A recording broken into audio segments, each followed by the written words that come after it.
Good afternoon, folks. It's Brooke with the Sawtooth Avalanche Center, coming out with your weekend update for December 8th, 2023.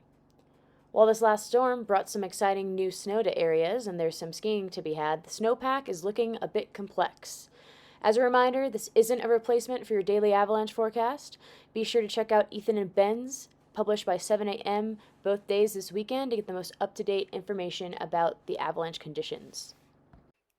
Prior to our storm this week, we had a storm event last week that loaded that week-old snow that had been rotting out most of our fall with quite a bit of water. You can see here Ben remote triggered a avalanche near Banner Summit last weekend during that storm event. The moral of the story here, folks, is that anywhere that old snow was lingering, we had spicy avalanche conditions before our storm this past week even started.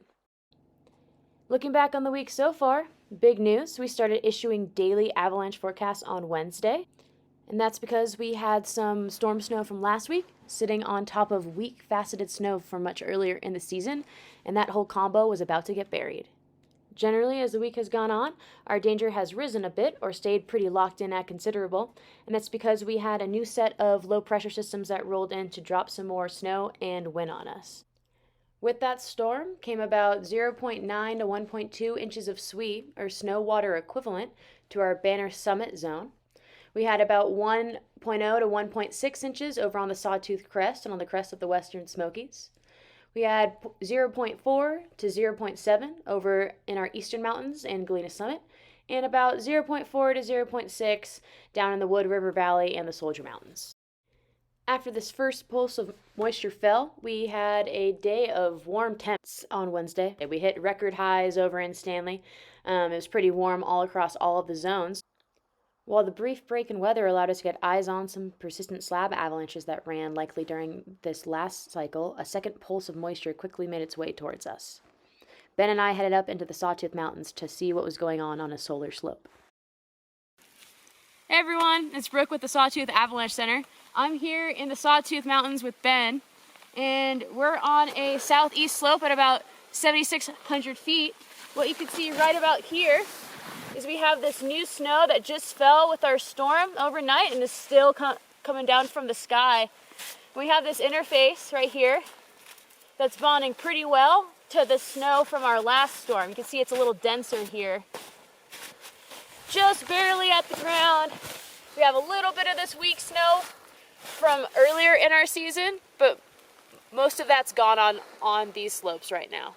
While on solar aspects, we saw that the old, weak, faceted snow from earlier in the season was harder to find. There still was plenty of old, weak snow on more northerly aspects.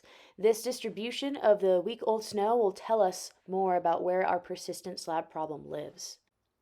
So when you're out, there are plenty of informal tests to be able to see where this old snow might be lingering.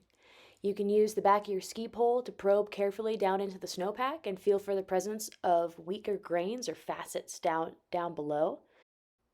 You also can dig a quick, hasty little pit on the skin track on your way up to see what the layering of the snow is like where you're traveling. While these persistent slab avalanches remain our main concern for the weekend, we also have a wind slab problem on the board. What this means is that we're more likely to trigger avalanches in alpine terrain, along ridge lines, near ridge lines, and gullies or any wind-loaded features. Be on the lookout for drifts, dunes, or rippled surfaces. These are good indicators that the snow that you're moving through has been affected by the wind. With this snowpack setup, we might get a little spritz of snow again this weekend, with anywhere from 0.4 inches falling in the Wood River Valley to 1.5 to 2 inches falling up in our northern and western mountains. Without a doubt, folks, winter is here, and I know that that's exciting. I'm very excited too. Just remember that if you go out, these persistent slab avalanches are still living out there, and so are the sharks. There's a lot of exposed rocks, trees, anything and everything in between. You can ask the bases of my skis from this past week.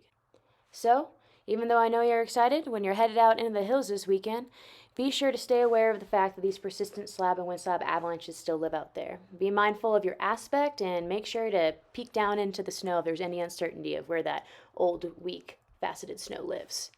It might feel like a good time to start charging down the mountain, but keep in mind that rocks hurt. both for your skis and for your head. With that, folks, I hope you have a great weekend, enjoy the great outdoors, and be sure to check the avalanche forecast that will be published by 7 a.m. each morning.